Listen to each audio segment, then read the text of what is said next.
Hello student, welcome to 12th economic subject और हम पढ़ रहे हैं chapter number 5 forms of market.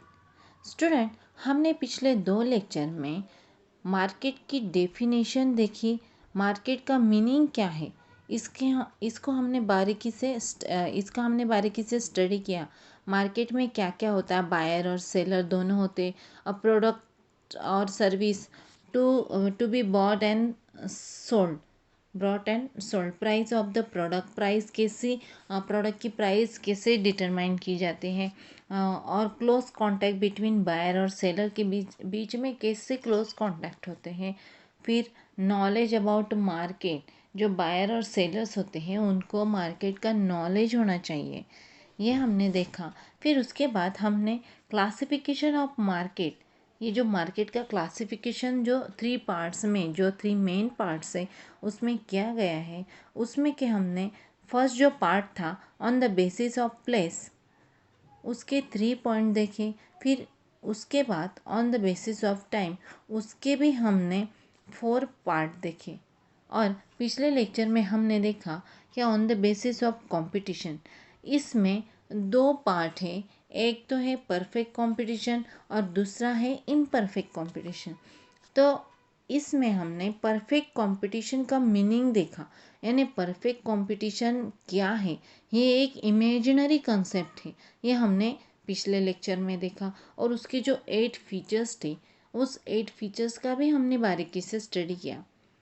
दोस्तों, आज हम देखने वाले हैं कि price determination under a perfect competition, यानी परफेक्ट कंपटीशन में प्राइस कैसे डिटरमाइन की जाती है, यानी प्राइस कैसे तय की जाती है। ये हम आज इस perfect determination under the perfect competition, इसमें हम देखने वाले हैं। आगे हम देखते हैं the interaction of demand and supply determine price of the commodity in perfect competition, यानी यहाँ पे जो प्राइस डिटरमाइन की जाती है वो डिमांड एंड सप्लाई का इंटरेक्शन जो है उससे प्राइस डिटरमाइन की जाती है परफेक्ट कंपटीशन में, और उसी को हम कहेंगे इक्विब्रिलियम प्राइस, ये हम कह सकते हैं। This is known as equilibrium price. Marshall has compared the process of price determination to the cutting of cloth with a pair of scissors, यानी प्रोफेसर मार्शल ने इस जो परफेक्ट कंपटीशन में जो प्राइस के डिटर्मिनेशन किया है, तो उसका कंपैरिजन उन्होंने सीजर से किया है। यानी सीजर जब हम कोई भी क्लॉथ हो या और कोई भी हो, तो जब हम सीजर को लेते हैं, तो सीजर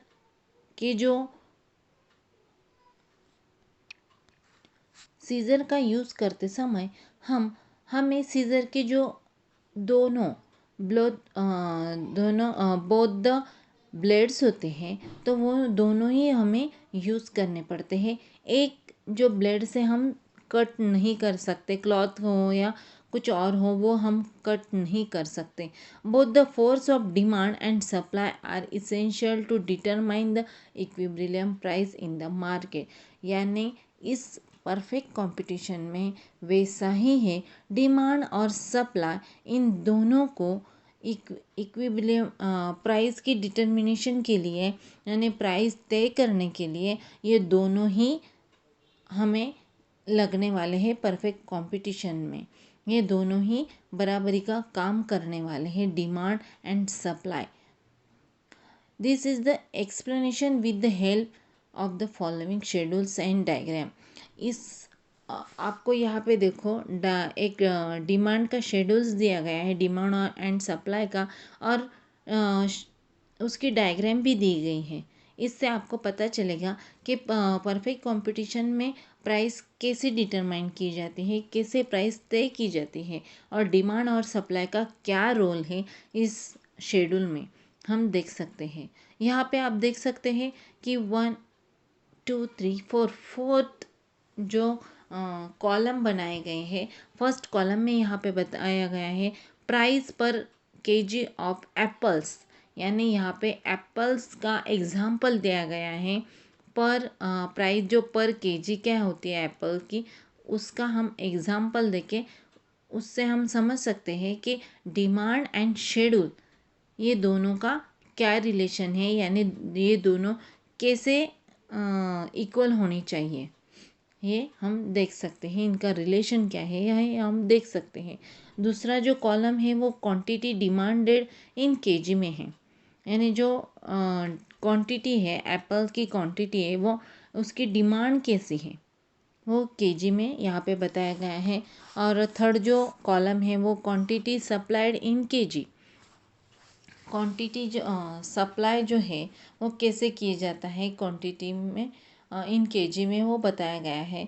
और इन दोनों का relation between DD and SS, DD means demand और एसएस मीन सप्लाई, इन दोनों का यहाँ पे रिलेशनशिप कैसा होता है ये बताया गया है। दोस्तों हम देख सकते हैं when the price rises from ₹100 to ₹200, quantity demanded falls from 500 kgs। यानी यहाँ पे जब एप्पल की प्राइस जो होती है केजी में बताया गया है, किलोग्राम में बताया गया है, जब 100 से लेके 200 तक होती है तो क्वांटिटी डिमांड होती है 500, और क्वांटिटी सप्लाई जब होता है वो 1000 का होता है। यानी डिमांड ज़्यादा है, जब उसकी प्राइस कम है तो डिमांड ज़्यादा है, पर उसका जो सप्लाई जो है वो 1000 ही है, यानी कम है। प्राइस कम होने से डिमांड तो बढ़ जाती है पर सप्लाई उसका कम है। This is because demand falls with rises in price and supply rises with a rise in prices. This is stage whether demand is greater than supply, यानी इस स्टेज को हम कह सकते हैं जो डिमांड है वो सप्लाई से ज़्यादा है, यानी सप्लाई कम है और डिमांड ज़्यादा है, वो ग्रेटर देन है।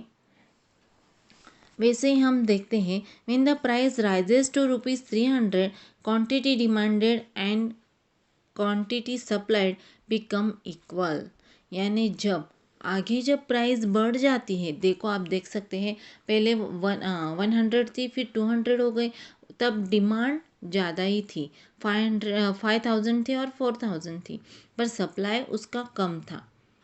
तब डिमांड और सप्लाई में जो रिलेशन था वो ग्रेटर देन का था। अभी जब एक पॉइंट पे जाके जब प्राइस और बढ़ने लगती है तो क्वांटिटी डिमांड क्या हो जाती है, वो थोड़ी सी कम हो जाती है।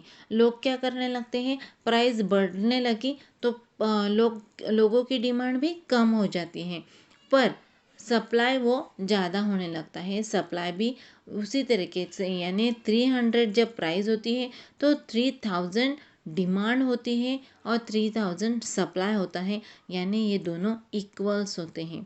When the price rises to ₹300, quantity demanded and quantity supplied become equal, that is ₹3000 kg. This is the stage of equilibrium where demand and supply become equal।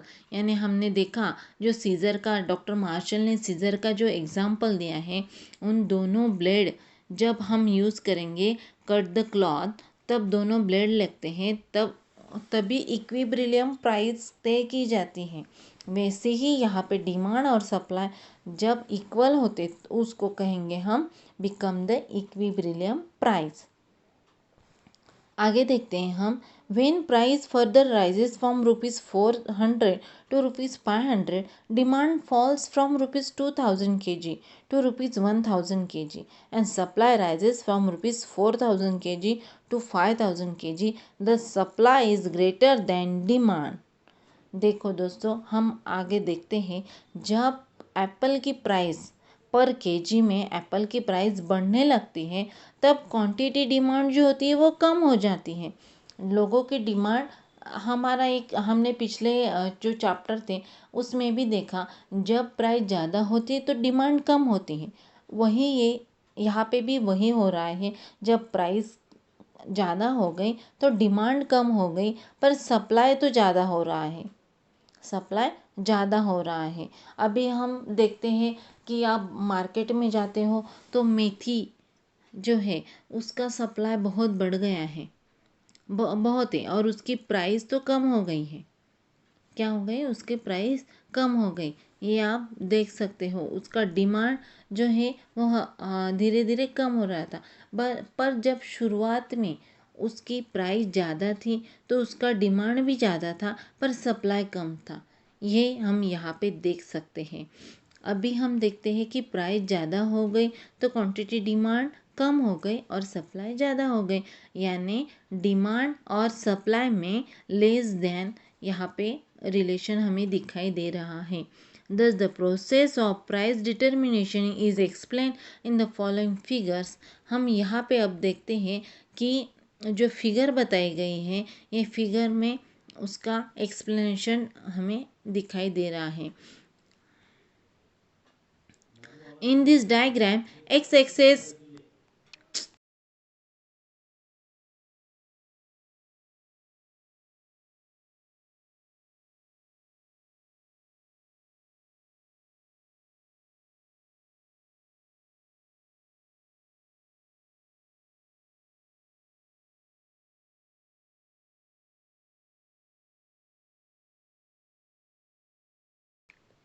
in this diagram, x-axis represent quantity demanded and quantity supply. यानी यहाँ पे बताया गया है कि x access में quantity demand और quantity supply हमें दिखाई दे रहा है, तो वाई एक्सेस में हमें प्राइस दिखाई दे रहे हैं। When y-axis represent the price, dd is the downward sloping and demand curve. यानी यहाँ पे जो डी डी दिखाई दे रहा है वो डाउनवर्ड स्लोपिंग दिखाई दे रहा है, वो डिमांड कर्व है। Which show inverse relationship between price and quantity demanded. इन दोनों का जो प्राइस और क्वांटिटी डिमांडेड का यहाँ पे इनवर्स रिलेशनशिप है। Yes yes is the upward in sloping supply curve which show directly relationship between price and quantity supply. यानी यस एस जो है वो अपवर्ड स्लोपिंग है, कर्व है, जो show directly relationship between price and quantity supply का relation यहाँ पे बताया गया है। E is the इक्विब्रिलियम point. ई जो है वो इक्विब्रिलियम पॉइंट है। हमने देखा जब 300 जब प्राइस हो जाती है तो क्वांटिटी डिमांड भी 3000 और सप्लाई भी 3000, यानी यहाँ पे इक्वल जो हो जाता है, दोनों का रिलेशन इक्वल हो जाता है। इक्विब्रिलियम प्राइस यहाँ पे जो है वो ई इस पॉइंट पे बताया गया है। तो D D and S S curve interest interact each other. Accordingly, rupees 300 is the equilibrium price and 3000 kg is the equilibrium quantity demanded and supply. This equilibrium price is determined by market demand and market supply. दोस्तों, आपको पता चल गया होगा कि कैसे perfect competition में price का डिटर्मिनेशन किया जाता है। हम यहाँ पे हमारा परफेक्ट कंपटीशन का जो पॉइंट है वो यहाँ पे ख़त्म हो जाता है। हम आगे देखते हैं कि जो competitive on the basis of competition है, वहाँ पे परफेक्ट कंपटीशन ये एक पॉइंट ख़त्म हो जाता है। दूसरा जो है वो इम्परफेक्ट कंपटीशन, ये दूसरा पॉइंट हम यहाँ से स्टार्ट करेंगे। और हमने देखा कि जो क्लासिफिकेशन ऑफ मार्केट जो चार्ट था उसमें बताया गया है कि इम्परफेक्ट कंपटीशन में भी 3 पार्ट्स है, monopoly, oligopoly and monopolistic competition. ये 3 पार्ट्स यहाँ पे बताए गए हैं। तो दोस्तों, हम देखते हैं कि imperfect competition means what. Imperfect competition यानी क्या होती है। Imperfect competition is a types of market showing some but not all the features of a competitive market. Following are same the types of imperfect market. यानी यहाँ पे जो बताई गई है कि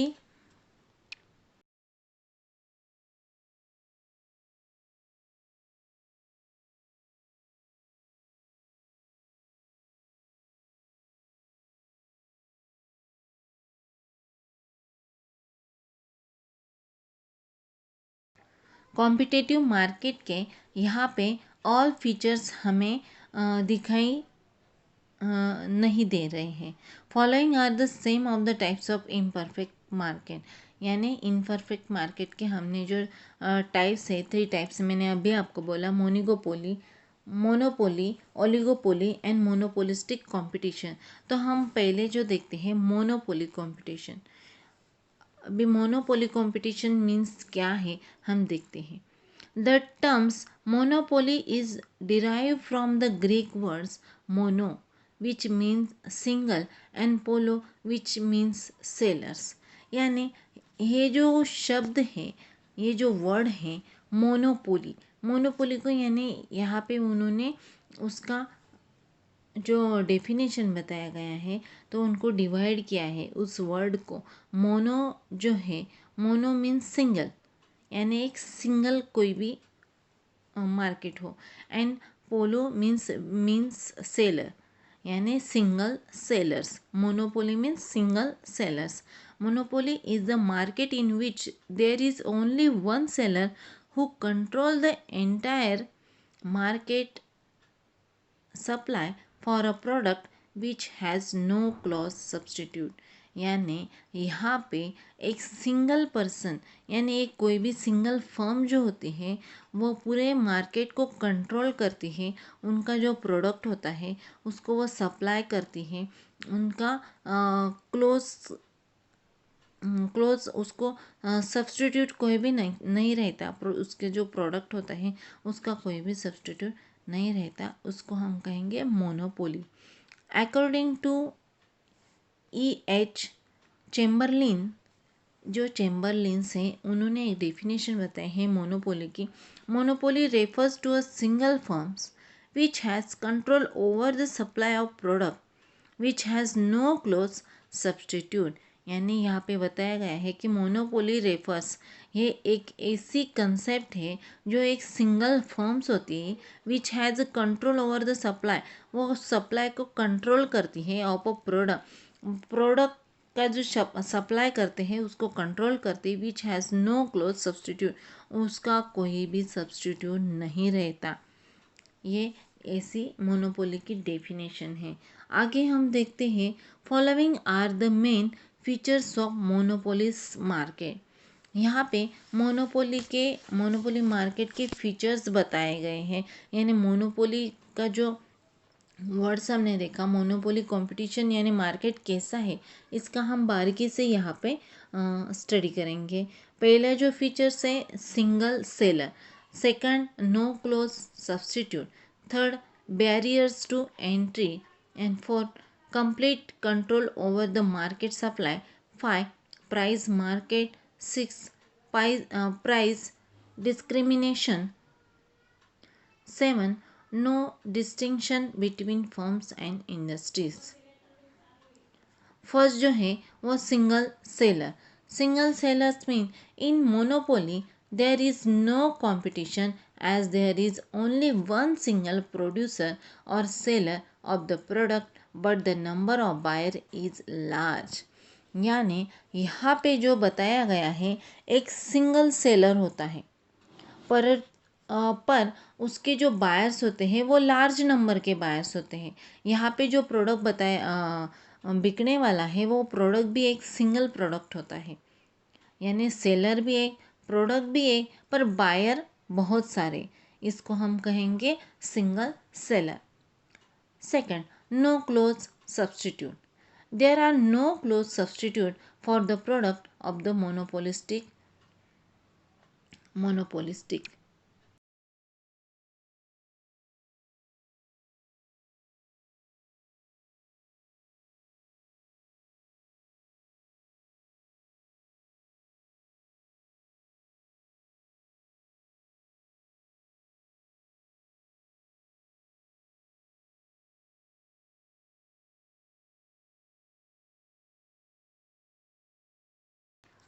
देर आर नो क्लोज सब्सटीट्यूट, यानी यहाँ पे जो होता है, जो सिंगल सेलर जो होता है उस सिंगल सेलर्स को कोई भी सब्सटीट्यूट नहीं होता, यानी कोई भी उससे हम कंपटीशन करने वाला दूसरा कोई भी सेलर नहीं होता, वो सिंगल सेलर होता है। उनका जो प्रोडक्ट होता है वो सिंगल होता है। उसको therefore the buyers have no choice, buyers को नो चॉइस नहीं होता वहाँ पे। कोई भी एक ही, यानी हम एक एक छोटी से एक छोटा सा सिटी हो या एक छोटी सी कोई भी हम देखते हो या कंट्री हो, वहाँ पे एक ही मोनोपोलिस्टिक है, मोनोपोलिस्टिक मार्केट है, यानी एक ही सेलर है।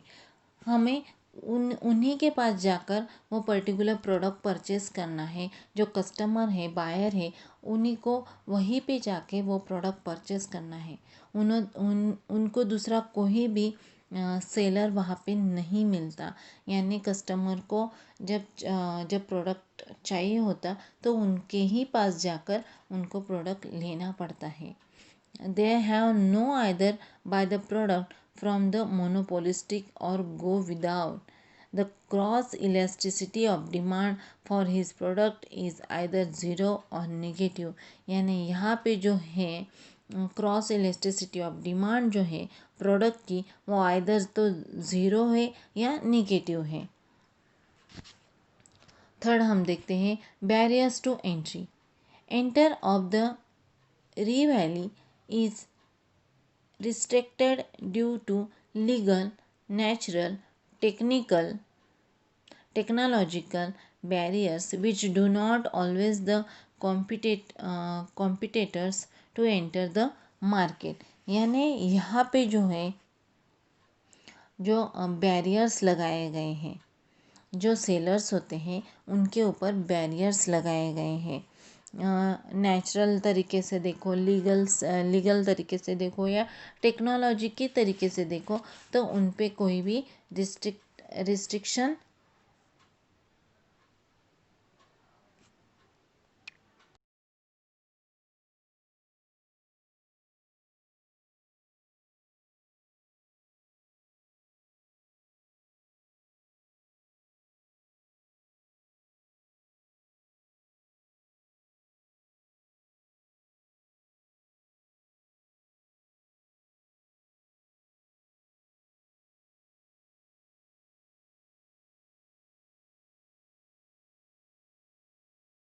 यहाँ पे दूसरा कोई भी जो सेलर होता है वो डायरेक्टली यहाँ पे एंट्री नहीं कर सकता।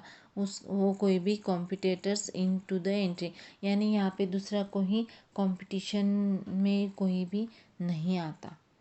नेचुरल तरीके से देखो या टेक्नोलॉजी की तरीके से देखो, यहाँ पे उन्होंने बैरियर्स लगाए गए हैं। Fourth, complete control over the market supply.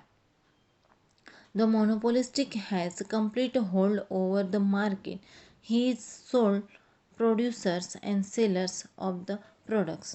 यानी यहाँ पे हम देख सकते हैं कि जो मोनोपोलिस्टिक कंपटीशन में जो सेलर जो होता है,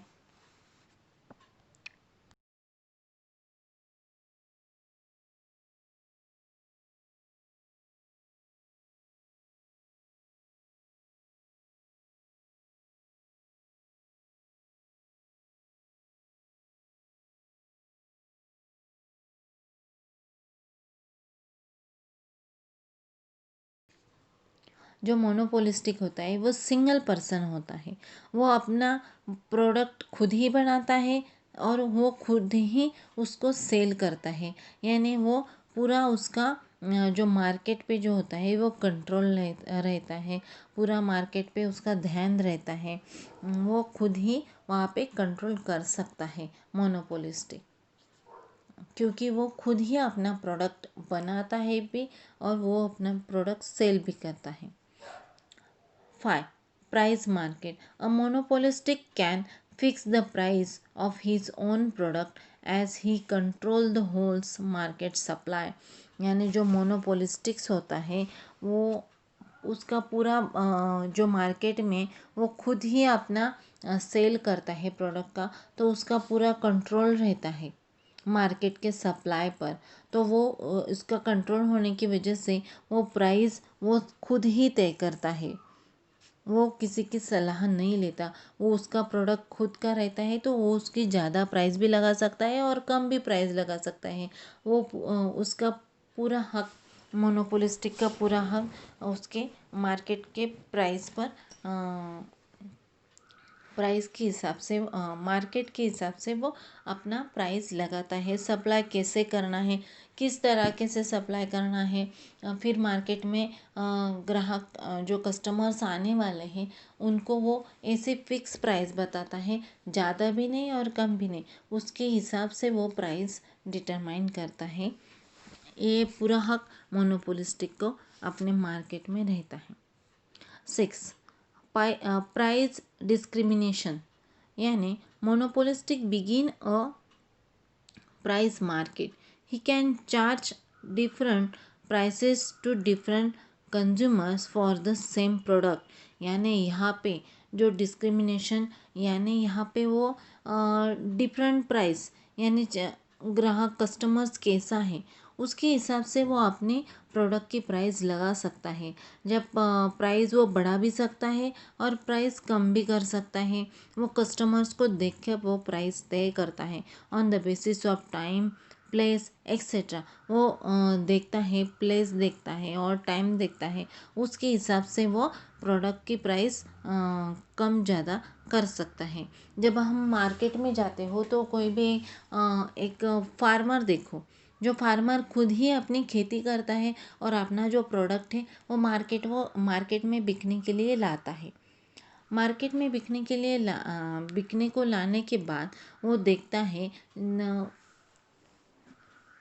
किस कस्टमर्स को उसके टाइम के हिसाब से, उसके पास जब टाइम ज़्यादा हो तो वो कस्टमर्स को अपने पर्टिकुलर प्राइस पे रखता है कि यानी ज़्यादा प्राइस भी बताए तो कस्टमर्स वो लेते हैं, पर उसके बाद जब टाइम नहीं हो, प्लेस नहीं हो तो वो कम करके देता है कस्टमर्स को। ही यहाँ पे हम देख सकते हैं। Thus the price discrimination is an important features of the monopolistics market. ये बहुत इम्पोर्टेंट फीचर्स है मोनोपोलिस्टिक मार्केट का। For example, student and senior citizens are provided railway tickets at concession rates, यानी यहाँ पे कंसेशनल रेट दिए जाते हैं। सीनियर जन को देखो या स्टूडेंट को देखो, उनको एक कंसेशन दिया जाता है। रेलवे में देखो या बस में देखो, आपको ये देखने को मिल सकता है। 7. No destination between firms and industries, यानी a monopolistic is the sole seller and producer of the product. A monopolistic firm itself is an industry. यानी ये जो मोनोपोलिस्टिक्स होता है उसका